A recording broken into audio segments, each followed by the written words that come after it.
Railway सिर्फ लोहे की पटरियां और इंजन नहीं है, ये हमारे देश को जोड़ने वाली एक ताकत है। बालासोर में 2023 में 296 मौतें हुई। फरवरी माह में महाकुंभ के वक्त भगदड़ में 18 श्रद्धालुओं की मौत हो जाती है और हमको पता नहीं हम किस युग में जी रहे हैं। प्रॉब्लम यह है कि आपके सिस्टम में तो कोई इंप्रूवमेंट है नहीं। आपकी ना तो सुरक्षा की सिस्टम में इंप्रूवमेंट है, ना ट्रेन के मूवमेंट की सिस्टम में इंप्रूवमेंट है, ना रेलवे स्टेशन की भीड़ में इंप्रूवमेंट है। फ्लाइट में ट्रैवल करने वालों को तो DGCA में बहुत अधिकार मिल गए हैं। अगर फ्लाइट 3 घंटे से ज़्यादा लेट होती है तो आपको खाना मिलेगा, आपको लाउंज में ले जाएंगे। आप 6 घंटे ज़्यादा होगी, टिकट कैंसिल हो जाएगी। आपने रेलवे में कोई ऐसी व्यवस्था की है? कोई कोडिफिकेशन नहीं है, क्योंकि रेलवे गरीबों की मूवमेंट है। मंत्री जी, मुझे पता है कि आपको रील्स की बहुत पसंद है, आप रील्स को बहुत पसंद करते हैं, ये ऐसा पब्लिक परसेप्शन है। मगर मैं चाहता हूं आज के बाद, मुझे विश्वास है कि आज को आपको अपने रेल से भी मोहब्बत हो जाएगी। जब तक रेल से मोहब्बत नहीं करेंगे और रील से मोहब्बत करेंगे तो विकसित भारत का निर्माण नहीं होगा। ये संशोधन विधेयक एक बहुत बड़ा मौका था।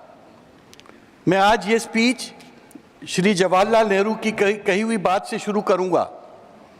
रेलवे सिर्फ लोहे की पटरियां और इंजन नहीं है, ये हमारे देश को जोड़ने वाली एक ताकत है। रेलवे सिर्फ लोहे की पटरियां और इंजन नहीं है, ये हमारे देश को जोड़ने वाली एक ताकत है। आज हम रेलवे संशोधन विधेयक 2024 पर विश्लेषण और बहस करने के लिए यहाँ एकत्रित हुए हैं, जिसके बारे में मेरा मानना है कि ये एक बड़ा सुधार लाने का एक खोया हुआ अवसर है। तो माननीय मंत्री जी, मैं ये तो कहूँगा कि ये जो आपका अमेंडमेंट है, ये समस्या का जड़ है। आप कहेंगे कैसे समस्या का जड़ है? क्योंकि आपने रेलवे बोर्ड का सरकारीकरण कर दिया है। अब आप कहेंगे सरकारीकरण कैसे हुआ? रेलवे बोर्ड नाम मात्र की स्वतंत्रता है। Everything is minister driven. जो रेलवे बोर्ड की परिकल्पना थी, जो रेलवे बोर्ड के बारे में सोच था, जैसे दूसरी सर्विसेज के बारे में सोच था, that they will be autonomous, functionally autonomous, organisationally autonomous, वो चीज अब खत्म हो गई है। Now the public perception is it is minister driven. अगर आप विकसित भारत की सोच रखते हैं तो operationally and functionally autonomous and independent institution के बिना भारत विकसित कैसे होगा? अगर आप अपने इंस्टीट्यूशंस को एम्पावर नहीं करेंगे और उनको डिसीजन मेकिंग प्रोसेस में इंडिपेंडेंस नहीं देंगे तो आपका विकसित भारत नहीं बनेगा। मैं नहीं कह रहा हूं, ये तमाम सरकारी रिपोर्ट्स का भी कहना है। पब्लिक की भागीदारी एकदम खत्म हो गई है। संसद में कोई निगरानी समिति नहीं है, कोई पारदर्शिता नहीं है और हम विकसित भारत की बात करते हैं। माननीय रेलवे मंत्री जी, मुझे पता है कि आप टेक्नोलॉजी के प्रेमी हैं। मुझे यह भी ज्ञान है कि आप ट्विटर में तुरंत रिएक्ट करते हैं। आपका इनोवेटिव माइंडसेट भी है, मगर आप ब्यूरोक्रेटिक माइंडसेट के हैं। आप वो पॉलिटिकल ओपननेस जो एक रेलवे मंत्री की जरूरत है, वो मिसिंग है। मैं इसको बुराई के तौर से नहीं बोल रहा हूं, मैं पब्लिक का परसेप्शन से बात कर रहा हूं। किसी आदर्श सरकार के लिए क्या होता है? यात्रियों की सुविधा, सुरक्षा और की प्राथमिकता होती है। सुरक्षा और सुविधा की प्राथमिकता ही तो सबसे बड़ी आपका मूल कार्य है। बालासोर में 2023 में 296 मौतें हुई ट्रेन एक्सीडेंट से। बेंगलुरु हावड़ा एक्सप्रेस का कोलिजन हुआ 13 अक्टूबर 23 में 13 डेथ्स हुई। बीकानेर गुवाहाटी एक्सप्रेस का डिरेलमेंट हुआ और अनेक ऐसे घटनाएं हुई। फरवरी माह में महाकुंभ के वक्त भगदड़ में 18 श्रद्धालुओं की मौत हो जाती है वो भी दिल्ली जैसे शहर में जहां पर रेलवे बोर्ड स्थित है। और हमको पता नहीं आप हम किस युग में जी रहे हैं। आज के युग में जब आपके पास टेक्नोलॉजी है, व्यवस्था है, तंत्र है, मंत्र है, सबके बावजूद ऐसी घटना हमको कैसे हो रही है, कैसे दिख रही है। कुछ दिन बाद होली है, क्या ये दृश्य हमें फिर देखने को मिलेगा?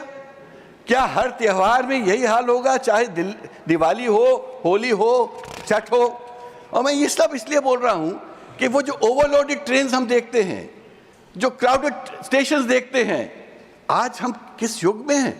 और हमने इस 11 साल की जो आपकी सरकार है, आपने क्या अचीव किया? वही तो है जो हम पहले देखते थे, वो आज दिख रहा है। तो अचीवमेंट क्या है आपका? क्या ये दृश्य, इस दुर्दशा की जिम्मेदारी एक डीआरएम और कुछ चंद अफसरों तक सीमित है? 18 लोगों की डेथ हो जाना, दिल्ली में डेथ हो जाना, सबको पता था कि कुंभ में लाखों, हजारों, करोड़ों लोग जा रहे हैं। उसके बाद भी क्या अगर ऐसी घटना होती है तो इसकी जिम्मेदारी कुछ और नहीं, किसी और की नहीं हो सकती? प्लेटफॉर्म टिकट, कैंसिलेशन फी, रिजर्वेशन फी सब बेहद बढ़ चुके हैं। वंदे मातरम दिल्ली कानपुर की औसत गति 83 किलोमीटर घंटा है। वो तो आपका प्रोजेक्ट है, जिसका किराया 1195 रुपीज है, जबकि शताब्दी की स्पीड 82 किलोमीटर घंटा है, जिसका किराया 840 रुपए है। क्या फर्क है? 200 रुपए का 200 फर्क है, मगर स्पीड में क्या फर्क है? एक किलोमीटर का। मनमोहन सिंह जी ने की सरकार के तहत यही शताब्दी का टिकट 450 से कम था। मेरा प्रश्न यह है कि वंदे भारत ट्रेन में आपने क्या बदला? सिर्फ इंजन का शेप बदला, उसको एक जैसे एरो शेप देते हैं। कुछ टाइम पहले एक गाय, मेरे पास तस्वीर है, वंदे भारत की इंजन से टकरा गई थी। तो जब खोला सामने का तो देखा अंदर खोखला है। तो फ्रैंकली स्पीकिंग वो आपने खाली एक मॉडर्न डिजाइन देके you have sold Vande Bharat, जबकि उसकी जो स्पीड है कोई दूसरी पुराने ट्रेनों से कोई ज्यादा नहीं है। लखनऊ जाने वाली वंदे भारत 6 घंटे 25 मिनट लेती है। अरुणाचल पुरानी ट्रेन है, अरुणाचल एक्सप्रेस, हमसफर एक्सप्रेस पुरानी ट्रेन है, मुझे भी उतना ही टाइम लेती है। तो कौन सी बड़ी बात है आपने वंदे भारत स्टार्ट किया? टिकट ज्यादा, घंटे से। तो प्रॉब्लम यह है कि आपके सिस्टम में तो कोई इंप्रूवमेंट है नहीं। आपकी ना तो सुरक्षा की सिस्टम में इंप्रूवमेंट है, ना ट्रेन के मूवमेंट की सिस्टम में इंप्रूवमेंट है, ना रेलवे स्टेशन की भीड़ में इंप्रूवमेंट है। और आज भी हम वो ट्रेनों को देखते हैं जिसमें छतों पे लोग भर भर के जा रहे हैं। जब छठ होती है तब तमाम त्योहार होते हैं। ये कोई नई चीज़ तो है नहीं, ये कोई नए त्यौहार तो है नहीं, ये तो सदियों से ये त्यौहार चल रहे हैं। कुंभ हुआ, कितने लोग परेशान हुए। तो मेरा ये कहना है कि हम इन मापदंडों पे खरे नहीं उतर पाए। यात्रियों के अधिकार की बात करूं मैं, मेरा कहना है रेलवे में 800 करोड़ सालाना लोग ट्रैवल करते हैं, उनके कुछ तो अधिकार हैं। जैसे फ्लाइट में भी यात्रियों के अधिकार होते हैं ना, तो रेलवे में भी तो कुछ अधिकार होने चाहिए। आज डेट तक उन अधिकारों को आपने कोडिफाई नहीं किया। फ्लाइट में ट्रैवल करने वालों को तो डीजीसीए में बहुत अधिकार मिल गए हैं। अगर फ्लाइट 3 घंटे से ज़्यादा लेट होती है तो आपको खाना मिलेगा, आपको लाउंज में ले जाएंगे। आप 6 घंटे ज़्यादा होगी, टिकट कैंसिल हो जाएगी। आपने रेलवे में कोई ऐसी व्यवस्था की है? कोई कोडिफिकेशन नहीं है, क्योंकि रेलवे गरीबों की मूवमेंट है। बड़े लोगों के लिए तो आप लोग कर देते हैं, बट जहां गरीब इंडिया चलता है वहां पर हमारा ये नजरिया नहीं रहता है। मेरा निष्कर्ष है कि भारतीय रेलवे में कॉस्मेटिक चेंजेस की नहीं, असली सुधार की जरूरत है।